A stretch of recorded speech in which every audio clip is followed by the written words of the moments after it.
Hello everyone, my name is Joshua C. Valencia and together with my team, we are going to discuss to you the topic all about how technology travels from old to new firm, the role of employees, the entrepreneurship and technology ventures by Matteo Landoni and JT Ogilvy. So guys, let's start. This chapter will aim to shed light on the exploitation of experience and knowledge accumulated within an organization by an employee through a new venture, the spin-out company. The lack of understanding of the process about employees' ability to convert experience into a new venture is a considerable weakness in both the theory of the entrepreneurship and the theory of business venture.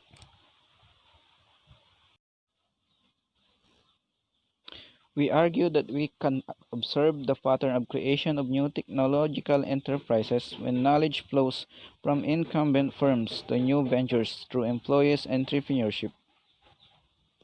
The objective is to understand how previous experience of the entrepreneur affects the potential innovatives of a spin-out.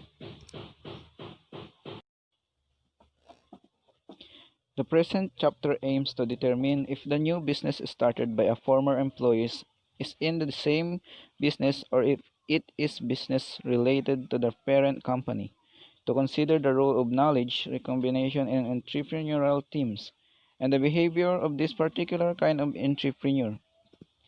The chapter applies different theoretical perspectives to the analysis of distinctive case studies with the goal to refine the theory and open a new path of research. Entrepreneurs exploit discoveries through new ventures. The process that leads to the exploitation of the opportunities starts with a discovery by Kirchner 1973 to 1997 by an entrepreneur that creates new knowledge, exploit market inefficiencies because of information asymmetry, and introduces alternative uses for resources. That's Drucker 1985.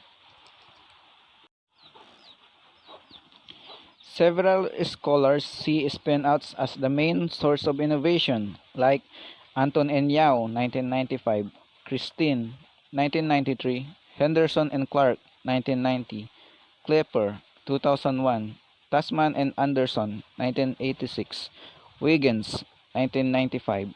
In particular, in the most innovative industries, some employees bargain a lower wage in exchange for the opportunity to gain knowledge in an organization with the aim of starting their own business. Experience in a business is seen as an investment in the human capital they will acquire as a byproduct of their employment. In doing so, employees create opportunity for discovery in the course of their employment in an incumbent firm. Now let's talk about theory framework. Employees entrepreneurship in spin-outs. The innovative contribution of the entrepreneur is fundamental in explaining the occurrence of new and small businesses. Scholars interested in high-tech innovation pay great attention to both spin-off and spin-outs spread phenomena in local contexts, such as Silicon Valley for IT. They characterize spin-offs as independent businesses that companies intentionally create as part of their strategy. Spin-offs and spin-outs are interesting subjects in entrepreneurial theory. Indeed, entrepreneurship is not only an individual, spontaneous phenomenon, but it can also occur within an existing organization. Casson 1982. Hence, because of their importance in the diffusion of innovation, new ventures started within an existing organization are studied intensively. Nevertheless, spin-out creation is pursued to exploit opportunity driven by knowledge. Creation within the parent company exploited by individual entrepreneurs. Spin-outs are the result of valuable discovery made by an employee while he or she is working for a company or organizations. However, even if the discovery can be more profitable developed by the employer in the form of a spin-off than a firm started by advantages the employee, Because of scale, scope, tax, technology, or other informational advantages, the employee may have an incentive in starting his or her own business on account of this asymmetric information. The difference in the shared knowledge between the employee and the company about the discovery made, especially because of the difficulties in the transfer of tacit knowledge, creates difficulties in the ability to employee to contract the value of the discovery made with the company. The employee has three options. First, contract with the parent company the ownership of the discovery before revealing it. Second, reveal the discovery and contract with the parent company, or develop it by his or her own efforts. By Anton and Yao, 1995. Knowledge spillovers and learning theory. The spin-out company was the subject of previous research about its potentiality in starting new businesses through knowledge diffusion. Robick, Dollar, and Arnold, 2009. Other research studied how employee mobility affects knowledge flow. Franco and Felson, 2005. Research also considered the role of the incumbent firm in creating knowledge and training opportunities for their employees. The notion of knowledge spillovers is connected to the mobility of workers and tacit knowledge they embodied and took from one firm to another. Fieldman, 1999. For example, labor mobility generates pure knowledge spillovers if and only if, as workers move from one firm to another, they help in creating a pool of knowledge. Theory on spin-outs has investigated their nature, the nature of their parent companies, their timing, and their performance. Starting a new firm is the only way an R&D worker can capitalize on his or her discovery, Franco and Felson 2000, so they focus on the same markets and strategies. Organization limitations. The exploitation of innovation in a spin-out firm is not necessarily a threat for the parent company. Organizational theory implies that parents are not threatened by their spin-outs because they either could not or would not have chosen to pursue the same innovation as their spin-outs did. Clipper 2001. Indeed, organizational theory implies spin-outs will develop innovations their parents do not want to pursue, suggesting the parents will not initially perceive spin-outs as a competitive threat. Clipper 2001. Spin-outs benefits from innovative that the parent company is slow to pursue because of organizational limitations or a different strategy. According to that theory, in innovative industries, spin-offs and spin-outs are the only possibility for entry. Spin-outs can enter the market thanks to lower costs and does not least market share to be profitable since they produce products similarity to but differentiated from that of their parent companies. Clipper 2001. Thus Clipper in Sleeper pointed out that spin-outs will not use the same technologies of the parents and produce identical products, in contrast to what was stated by Franco and Felson 2000. Nevertheless, Clipper and Sleeper see spin-outs as a learning model of a differentiated product. The parent company may have no uncertainty regarding the value of a discovery, but it cannot determine if any particular employee has made a valuable discovery before it is revealed. Thanks to the secret dimension of the new knowledge accumulated, the employee starting his or her new business is more likely to do so if that innovation does not require distinctive complementary asset owned by the parent company.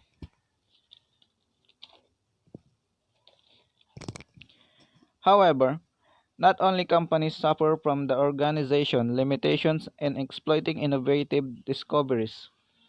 Employees who made the discovery can also find difficulties in turning it into a new business. In fact, many of the R&D workers employed in a current organization may not have the organizational skills to start and run a new firm. Spin-outs industries. Regarding industrial sectors, spin-outs are supposed to appear mainly in less mature industries. While in the mature industries, innovation is more focused on production processes and companies' know-how is more embedded in physical assets than in knowledge, with fewer opportunities of autonomous discovery in the form of new tacit knowledge embodied by the employee. The nature of the parent company determines in which kind of industry spin-outs are more likely to appear. Learning theory predicts that the more innovative firms will spawn more spin-outs, while organizational theory finds more evidence of spin-outs occurring in firms experience crisis. Thus, timing in spin-outs follows the evolution of industries. The younger and more dynamic industries will produce more spin-offs and spin-outs than the more mature ones. By Garbin 1983. And regarding to spin-offs, influence on parents' performance, both Franco and Felson and Clipper and Slipper predict a positive relationship, while Dick suggests that parental involvement will improve the performance of both. There are empirical studies on spin-outs. The researches by British and Freeman on spin-outs of Silicon Valley semiconductor procedures in 1955 to 1981. Franco and Felson on U.S. commercial rigid drive procedures in 1961 to 1994. Founders of spin-outs commonly reported frustration with their parents as a major reason for leaving to start their own firms.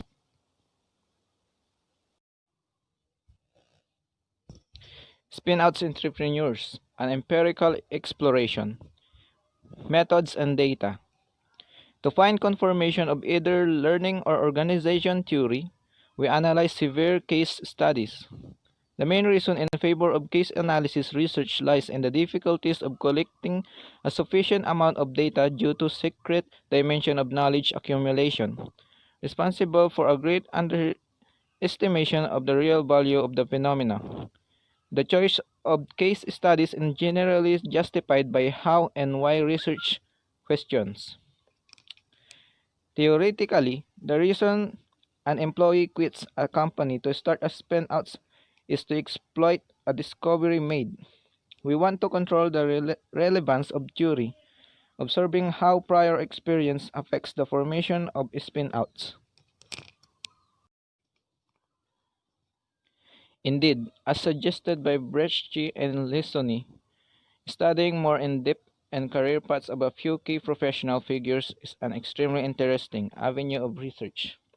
It helps to understand the mobility of technologies and scientists as a crucial mechanism through which knowledge spreads. The research explores multi-levels of analysis, firms, teams, and individuals. By comparing 10 firms and 23 entrepreneurs in descriptive longitudinal case studies.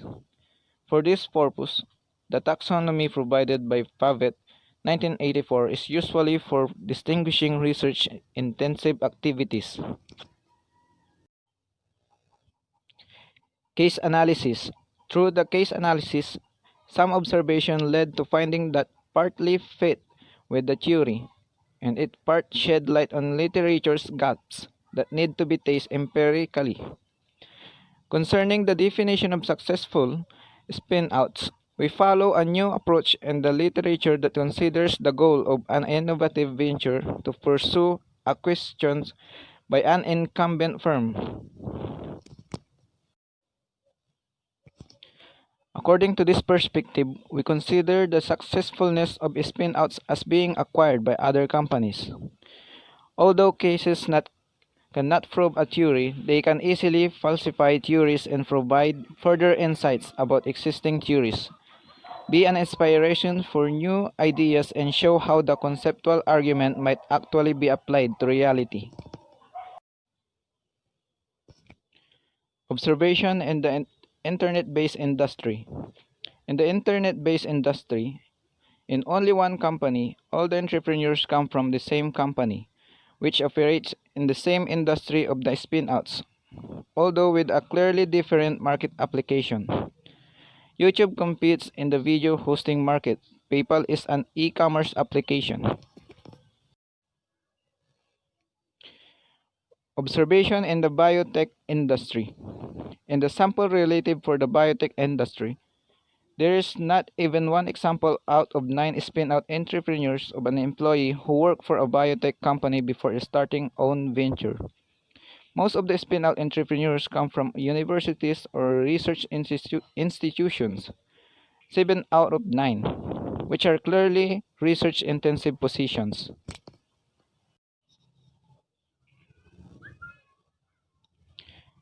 Discussion. The case study provides evidence supporting both theoretical perspectives. The spin-out company is an innovative firm. Hence, the spin-out entrepreneurs moves to a different market of the parent company. Only one spin-out company is in the same industry as the entrepreneur's parent, but with a clearly different market application, just like YouTube as a spin-out of PayPal. Inside the finding from the exploratory study. Innovative spin-out entrepreneurs start a new venture in a different, related of downstream market of the parent company, as expected by organizational theory. Spin-out entrepreneurs are expected to have experience in research-intensive process, as expected by learning theory. Spin-outs are expected to have multiple founders, usually but not exclusively sharing different industry experience. An entrepreneur with business-related experience is often part of a founding team in old spin-outs, while such experience is not found in younger spin-outs. The spin-out entrepreneur is expected to leave the spin-out company after acquisition, which varies according to the age of the industry. This suggests the serial nature of this kind of entrepreneurs. Conclusion. This chapter contributes to an improved understanding of how the technological experience of employees leads to the creation of new companies. So far, theories have not involved a comprehensive view of spin-outs. Learning and organizational theories clash in explaining their nature and consequences. And that's all, guys. Hope you learned something from us. Thanks for watching. God bless and have a nice day.